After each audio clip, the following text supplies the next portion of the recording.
everyone. Welcome to Exes and O's.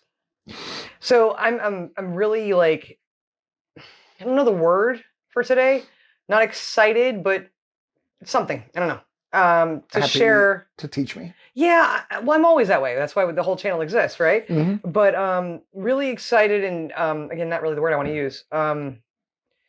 Yeah, to share this with Paul and with you too, if you haven't seen this. And it's Remembrance Day everywhere else, and here in the U.S. it's Veterans Day. Also, day before my birthday. Just throw that out there. You had to get that in there. I had to.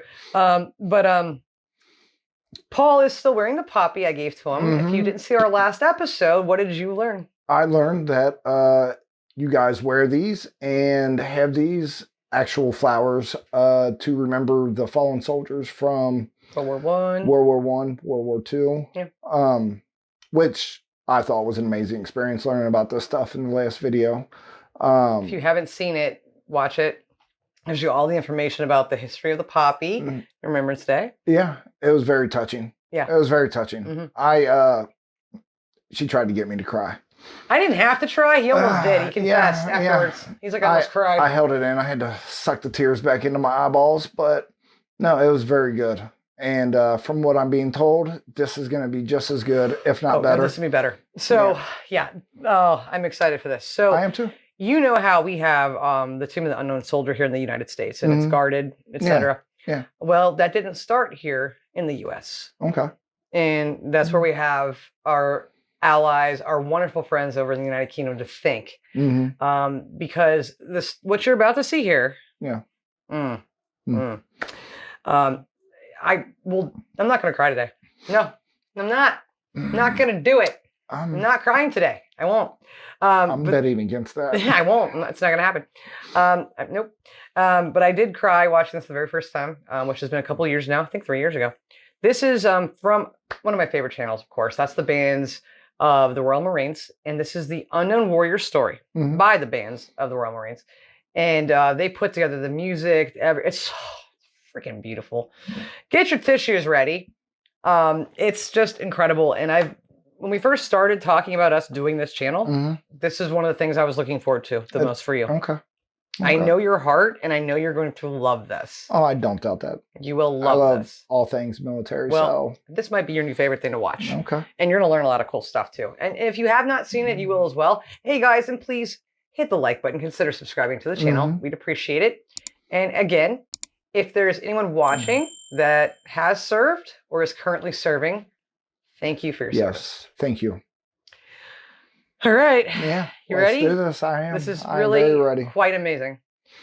Without any further ado on this Remembrance Day, Paul's first. Yeah. Knowing that it's Remembrance Day also, not just Veterans Day. Yeah. We're going to check it out. I am looking forward to this. By the end of the Great War, the human cost meant that nearly every family from around the British Empire had suffered losses. Many of the fallen remained unidentified, resting in war graves far from home. One man's determination to honor these brave men led to the story of the Unknown Warrior. Already feeling it.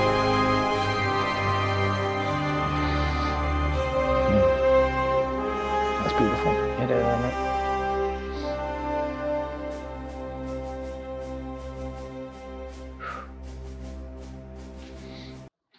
So, is this just one soldier we're talking about here?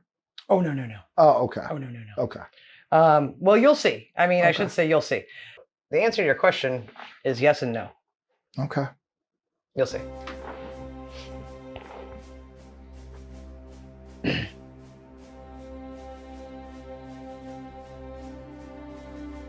In 1916, Reverend David Railton, while serving as an army chaplain on the Western Front, had seen a small wooden cross marking a grave with the words, "An unknown British soldier." He later wrote, "How that grave caused me to think. I thought and thought, what can I do to ease the pain of father, mother, brother, sister, sweetheart, wife and friend? Quietly and gradually there came out of the mist of thought this answer, clear and strong. Let this body, this symbol of him, be carried over the sea to his native land. After writing to the Dean of Westminster, Herbert Ryle, in 1920, he proposed that a British soldier known only to God be laid to rest in Westminster Abbey amongst the kings. This was to represent the many thousands that never returned. The proposal was met with enthusiasm, and so began the journey of bringing this unknown warrior back where he belonged, back home.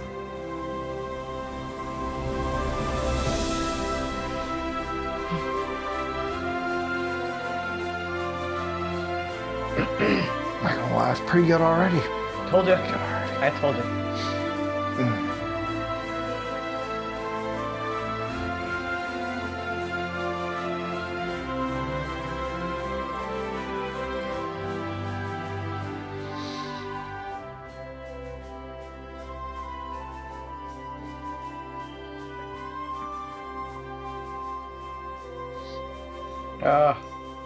It's getting me in the heart.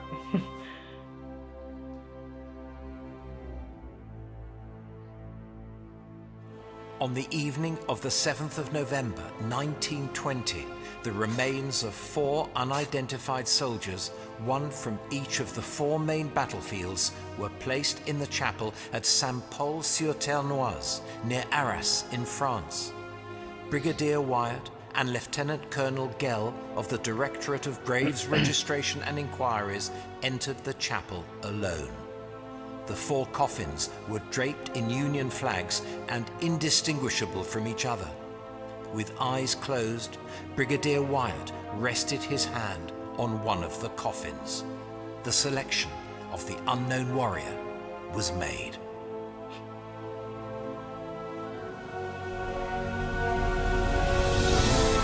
I love how they turn that to color when they... Oh, you're feeling it. He's feeling it. Mind your business. Nope.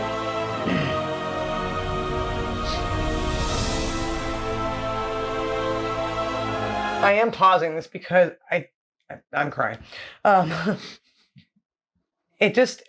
There's so many people that if they hadn't spoke up and said, I want to do something about this thing, you know, whatever this thing was, nothing would have happened. So in this instance, the gentleman at the beginning, if he hadn't said what he, you know, thought, I want to help the grieving family, the friends of the soldier, because they don't know, they're never going to know the fate, right? I want to do something. And today, even still, we honor them, even though we, like he said, only a soldier known only to God. That could be, you know, someone that you know is family member in there. It's like here in the U.S., you know, with the unknown soldier. That could be someone related to me. I don't know.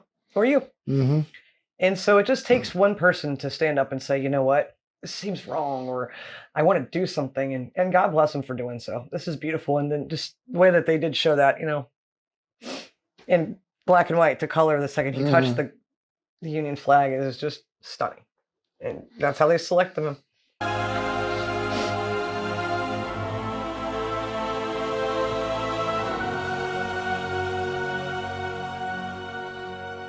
The coffin stayed at the chapel overnight, and on the afternoon of the 8th of November, it was transferred to the medieval castle within the ancient citadel at Boulogne.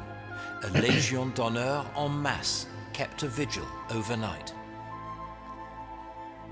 The following morning, the coffin was placed in a casket of oak timbers of trees from the grounds of Hampton Court Palace and placed onto a French military wagon. At 10:30 a.m., all the church bells of Boulogne tolled, and the mile-long procession, led by 1,000 local schoolchildren, escorted by a division of French troops, made a solemn march to the harbour.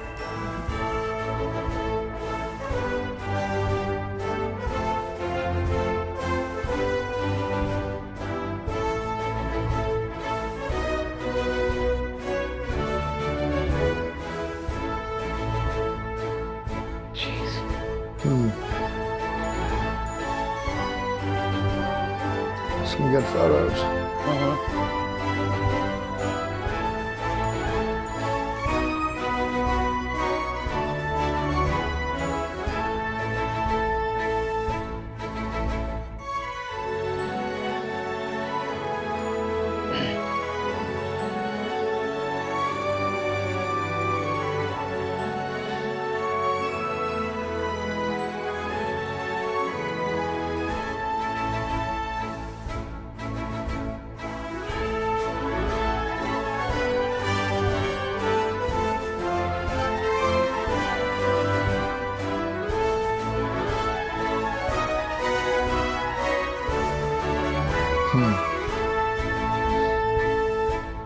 So much honor, so much dignity. At the quayside, Marshal Foch saluted the casket before it was carried up the gangway of the British destroyer HMS Verdun. Just before noon, HMS Verdun slipped anchor and, with an escort of 6 battleships from the Atlantic Fleet, crossed the English Channel to Dover.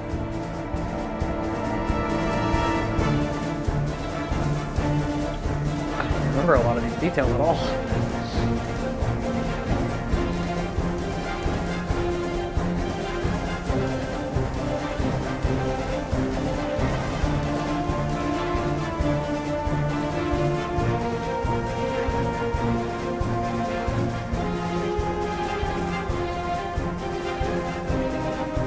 He is amazing, isn't it? It's very good.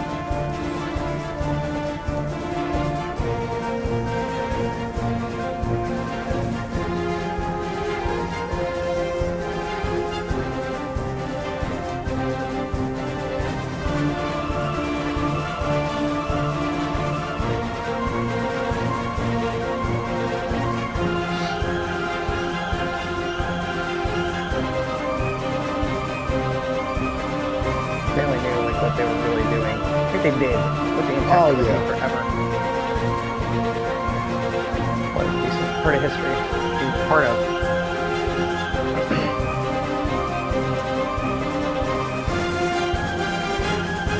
What happened with that ship? I'd like to know.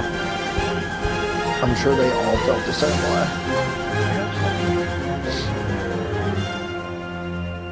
The precious cargo arrived at Admiralty Pier, Dover, to a 19-gun salute fired from Dover Castle. It was placed in utility van number 132, and at 5:50 p.m. on the 10th of November, it began its 3-hour train journey to Victoria Station.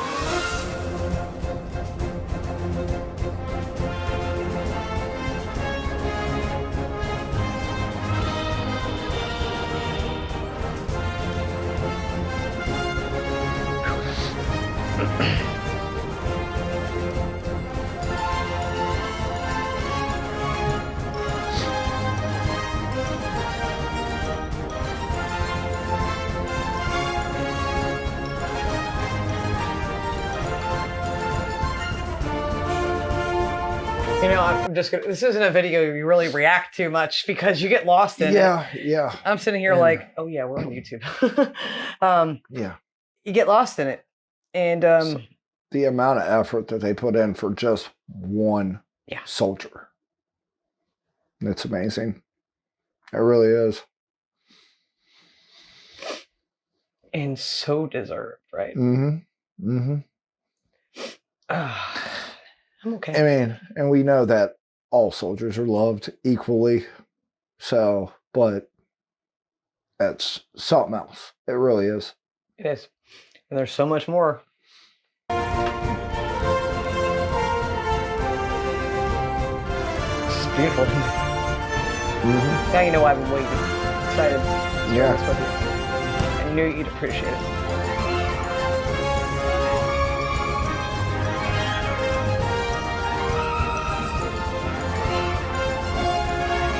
And no one else does the Royal Marines band. Mm-hmm. No one else does them on the music in any of this.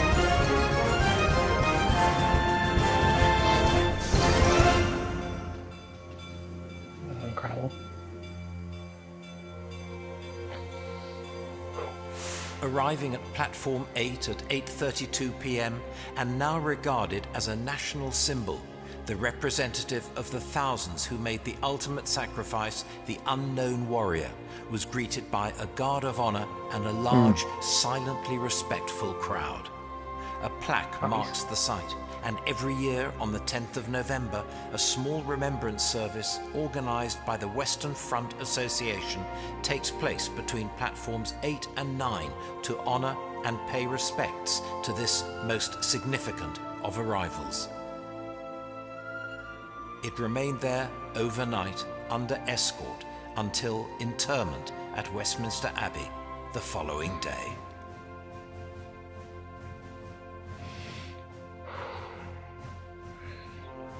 On the morning of the 11th of November, the coffin was placed on a gun carriage drawn by 6 black horses from the Royal Horse Artillery.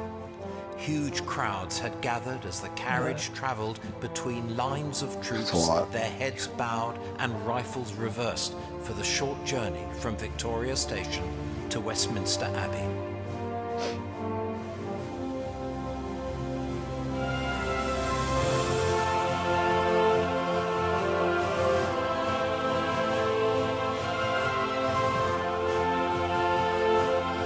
Imagine how many mothers were thinking, that could be my son. Wives, that could be my husband. Children, that could be my daddy. And for someone it was.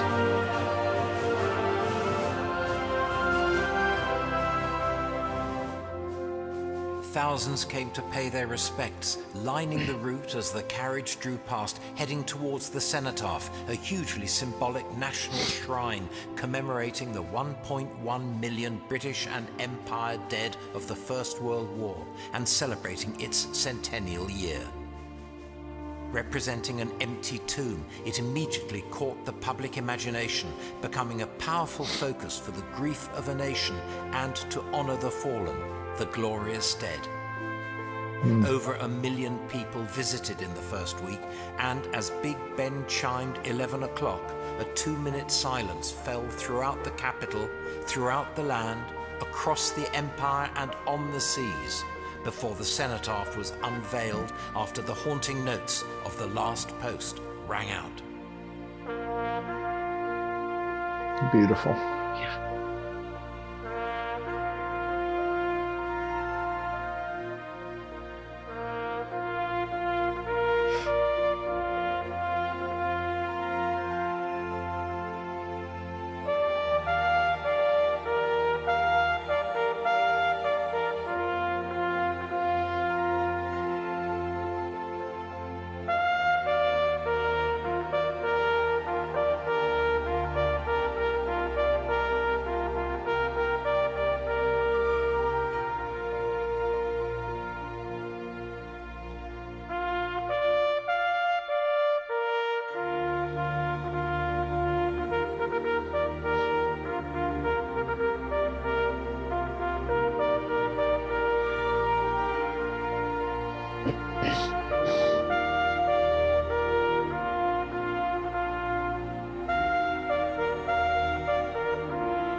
After the unveiling, the king placed his wreath of red roses and bay leaves on the coffin. His card read, "In proud memory of those warriors who died unknown in the Great War, unknown and yet well known, as dying, and behold, they live."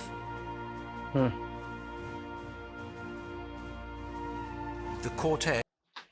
So, do they do this ceremony still to this day? King Charles will Okay. go and take the wreath of poppies along with the royal family and lay them there. Queen Elizabeth did that at the cenotaph, exact place. That's awesome. Isn't it?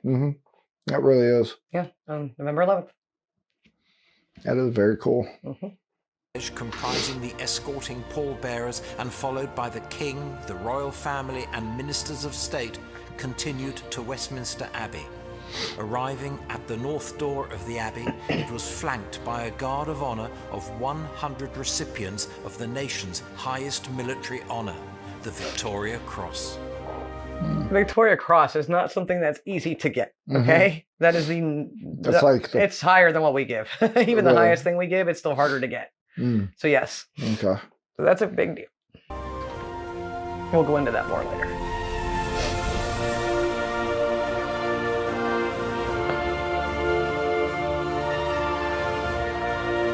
Look at that respect right there. Came home, soldier. He made it home.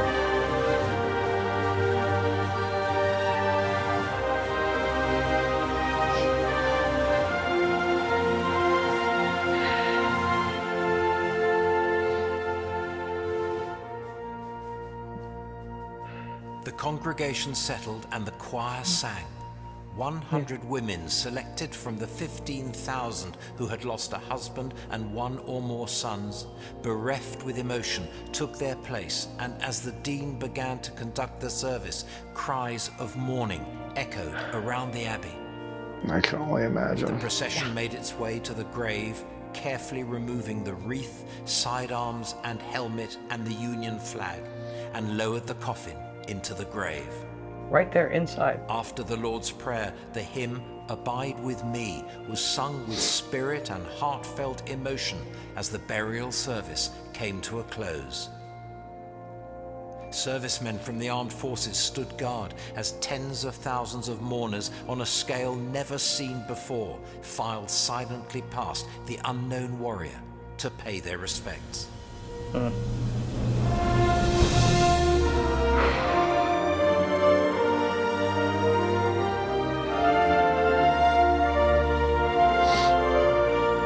Okay, now they're just showing off playing the horn and the drums.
The identity of the unknown warrior will rightly never be known. He represents the son of every mother, the husband of every wife, the brother of every sister, killed in the Great War and every war. Look at that. Let me try to read it to you. Beneath this stone rests the body of a British warrior, unknown by name or rank, brought from France to lie among the most illustrious of the land, and buried here on Armistice Day, 11 November 1920, in the presence of His Majesty King George. Is it the 5th? I'm sorry, I can't see if there's something. I think it is. His ministers of state, the chiefs of his forces, and a vast concourse of the nation. Thus are commemorated the many multitudes who, during the Great War of 1914-1918, gave the most that man can give, life itself, for God, for king and country, for loved ones, home, and empire, for the sacred cause of justice and the freedom of the world. They buried him among the kings because he had done good toward God and toward his house. That's beautiful. Powerful. And that's how it lays there even now. Really got to go over there and see some stuff. Yeah. Yeah.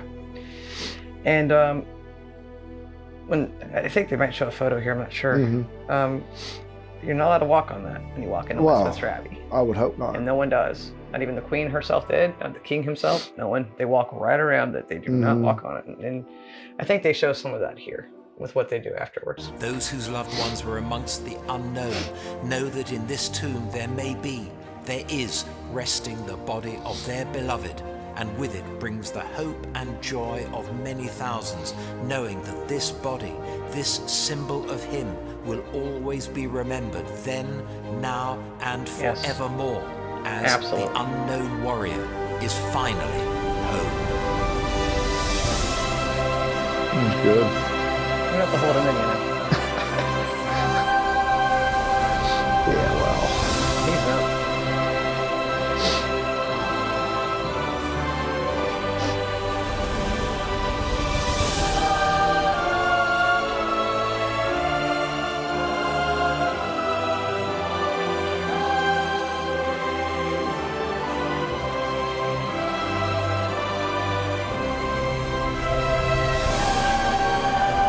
Oh, you're killing me here.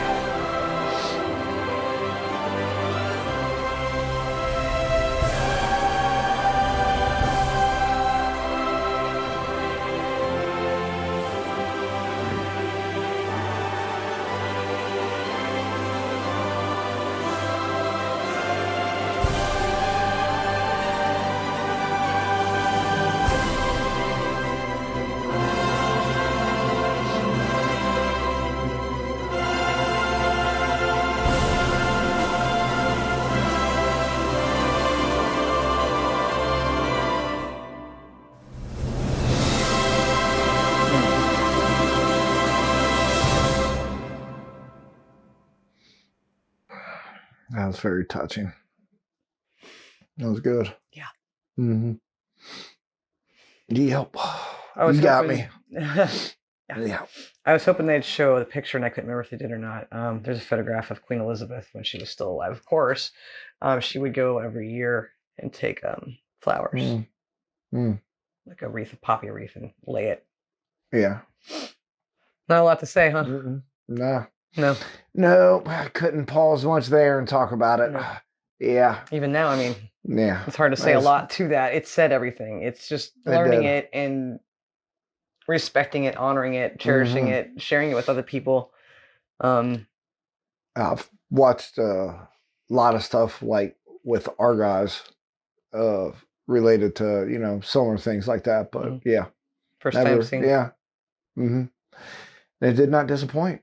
You'll be thinking about this. Disappoint. Oh, yeah. Yeah. Loved it. Yeah, it's and like I said, the band's Royal Marines. I love them so much. They do such an amazing job, just an amazing job. But it is like you said earlier, so much love, for that soldier, that unknown soldier, only known to God, to do so much to get him back here safely and give him. Literally, kings are buried in Westminster Abbey. That's where Queen Elizabeth is buried. Yeah, I don't know if you know that. Yeah, it's the highest honor you can imagine, of course, and so deserved, of course. There isn't a lot to say because it's such a moving story on its own, and like I said, my favorite hobby, my favorite thing to do in my life, and Paul knows this, is to share something that I love with someone I do love, and learning about this was one of the highlights of doing YouTube for me. For these 4+ years now, watching this for the first time with Debbie. And so, like I said to him, said earlier here on the show, that when we first talked about doing this channel, this was one of the first things in my mind was I cannot wait until I can share with him the story from the Royal Marines about the unknown soldier. And so I hope that will stick with you. And I'm pretty sure it will. It definitely will. I know. And I'm glad we got to do this. And you wear that poppy with even more love now, right? Yeah. Oh, without a doubt, for sure. And I hope that you enjoyed watching this with us. We enjoyed sharing this with you, and we just doing it together and having you with us is it makes it so much more special than even just he and I watching it alone. Yeah. Right? Yeah. You are right. Yeah. You are very right. So thank you for watching this episode of X's and O's. Please consider subscribing to the channel and hitting that like button. Yeah. And you know, again, to all servicemen and women that are watching or maybe watching, thank you. Thank you. We will see you back on the next episode. Until then, bye. Bye.